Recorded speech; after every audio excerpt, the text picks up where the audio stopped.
আসসালামু আলাইকুম রহমতুল্লাহি বারকাতুহু। আর একটা ভিডিও নিয়ে আসলাম। দেখেন এই 10 শতক জমি, এই জমিটাও আমাদের আলহামদুলিল্লাহ।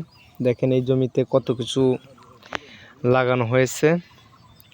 প্রথম লাগানো হয়েছিল লাল শাক, সাথে ছিল মরিচ, বিভিন্ন সবজি ছিল। এখন ওগুলো সব উঠে যাওয়ার পর দেখেন এই মরিচ আছে। দেখেন মরিচ কি পরিমাণ মরিচ ধরছে, দেখেন আল্লাহ তাআলার কি অশেষ রহমত। দেখেন কি পরিমাণ মরিচ, দেখেন গাছের পাতা থেকে মরিচে বেশি। এখন এই জায়গায় যত গাছ দেখতেছেন মরিচ গাছ, সবগুলো মরিচ পাকানো হবে। সাথে আর ভিতরে এখন বর্তমান আছে করলা গাছ। এই দেখেন এই যে করলা গাছ, ওই যে করলা, এই করলা গাছগুলো জাংলায় উঠবে। জাংলায় ওঠার পরে করলা গাছ যখন শেষ হয়ে যাবে তখন উঠবে পটল।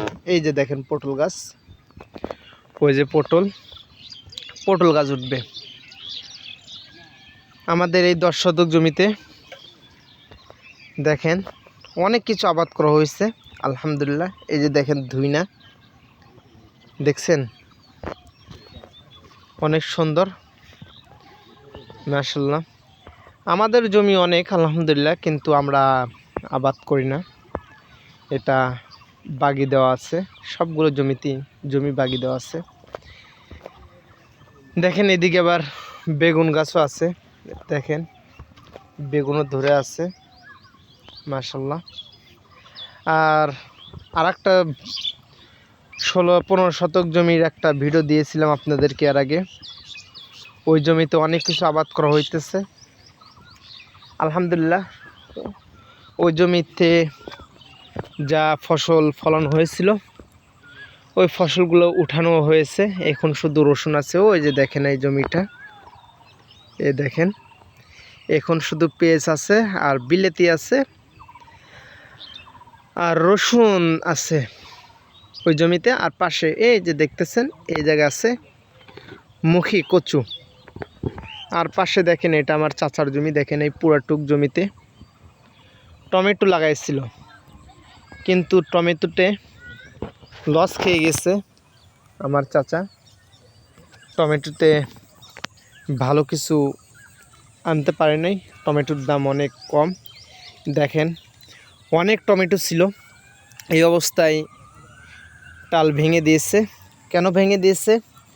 টমেটো 1 ক্যারেট উঠাবে, এই 1 ক্যারেট উঠাইতে পরিশ্রম আছে।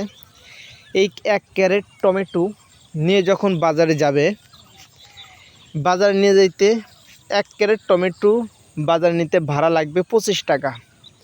আর বাজারে নিয়ে এই 1 ক্যারেট টমেটো বিক্রি করবে 50 টাকা।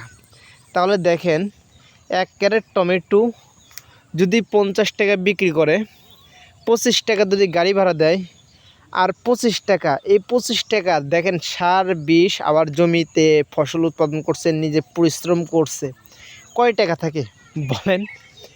কয় টাকা লাভ হয়? সেই জন্য রাগে এই টমেটো এই অবস্থায় এটা করে দিয়েছে, ভেঙে দিয়েছে। এখন এই জমিতে আছে পটল। দেখেন এই যে পটল আছে, এখন এর উপর দিয়ে জাংলা দিচ্ছে। আমাদের এইগুলো বলে জাংলা। দেখেন এই জাংলা দিচ্ছে, জাংলার উপর দিয়ে এই পটল গাছগুলো উঠে দিবে। উঠে দিয়ে এখন এই পটল গাছগুলো রাখবে। আর ওই একটু জায়গায় রসুন পেঁয়াজ লাগাইছে। যেই জায়গায় টমেটো মার গিয়েছে এই জায়গায় পেঁয়াজ রসুন লাগাইছিল, এগুলো হয়ে গেছে। এগুলো মাসখানিকের মধ্যেই, সপ্তাহখানিকের ভিতরেই এই পেঁয়াজ রসুনগুলো উঠে ফেলাবে। সবাই ভালো থাকবেন, সুস্থ থাকবেন। আসসালামু আলাইকুম রহমতুল্লাহ।